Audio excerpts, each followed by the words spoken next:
It's like the people on the Titanic, Tom.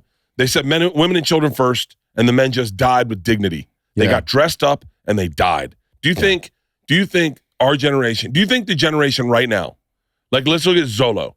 If Zolo's on the Titanic, do you think Zolo would be like, no, Heather first, I'm going to die? No, he'd push all the women in. Yeah. Do you think Annie's going to be like, not a chance. Not a fucking chance. Annie's going to be like, I'm black, I go first. Annie would step on someone's neck and be like, I've done my work.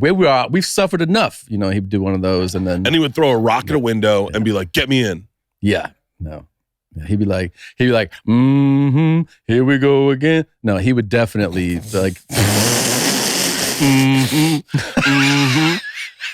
fucking white ass shit right here, white cracker ass crackers.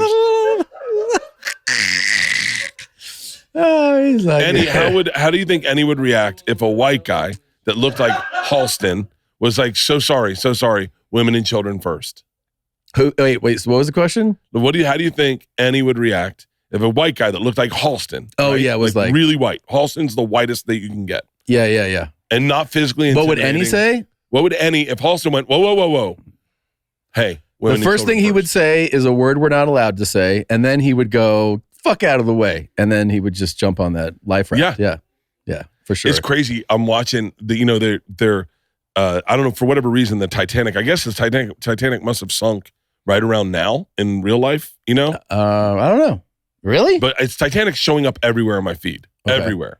So I've been seeing a lot of Titanic stuff. Where it's June. What is it? Was it a bit in June? It was cold, so not. Yeah, I would think that icebergs. When did it sink? April? I don't know. They're looking it up. Maybe you're right. April 14th. That was April. Yeah. Okay. So 1912. So the guy that was like, his dad created the White Line. What was it called? The White Line cruise ships. Mm-hmm. The guy that started it, his name was like, his son was the chief financial officer. His name was like Bruce Ismay or something. Yeah. And at the very end, Tom, he gets on a boat. Like at the very end, their last boat to go in the water. There's like 14 dudes in it. They're already letting dudes on. They say, "Are there any more women?" There's no more women. And he is the chief financial officer of all these boats. And he hops on. And they call him the Bruce Ismay. And they call him the coward of the Titanic. And it ruined his life. That it would have been better for him to die than to live that life. Really? And it destroyed him. Just because he should have gone down with his ship. The idea with every man that survived the Titanic was, how did you get on a boat? And so a lot of guys lied and said, no, I jumped in the water and then swam to a boat. A lot of guys lied. Yeah. But then a couple guys, like this guy and... Well, let's park here. So it says, after the disaster, Ismay was savaged by both the American and British press for deserting the ship while women and children were still on board. They called him a coward of the Titanic, suggested that the White Star flag be changed to a yellow liver. Some ran negative cartoons depicting him deserting the ship.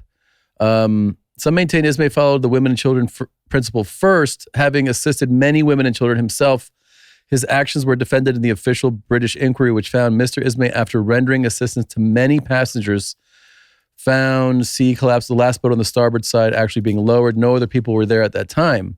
There was room for him and he jumped in. Had he not jumped in, he would have merely been one more added life lost. Wow. But they still trashed him, huh? Oh, they destroyed it. It ruined his life. He went out. He ended up, I think they kicked him out of this company that his dad started. His dad started the White Line, or whatever it's called.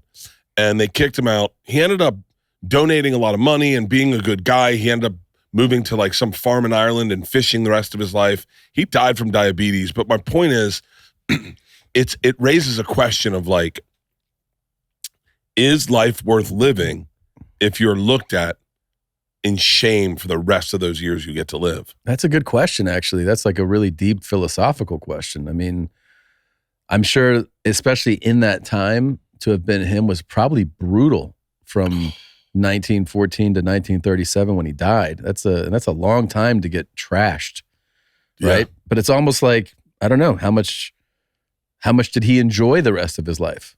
I don't think any. Really? Because he lived a compromised life. He couldn't do what he loved doing, which is, by the way, he's autistic, I think. So he loved numbers and he loved working with numbers and stuff and getting with numbers. Some people just like numbers. Yeah. But I don't know. I think he's pretty autistic. I think he was autistic. I don't know why just I think he was that. autistic. Yeah. Bert and Tom and Bert. One goes topless while the other wears a shirt. Tom tells stories and Bert's the machine. There's not a chance in hell that they'll keep it clean. Here's what we call Two Bears, One Cave.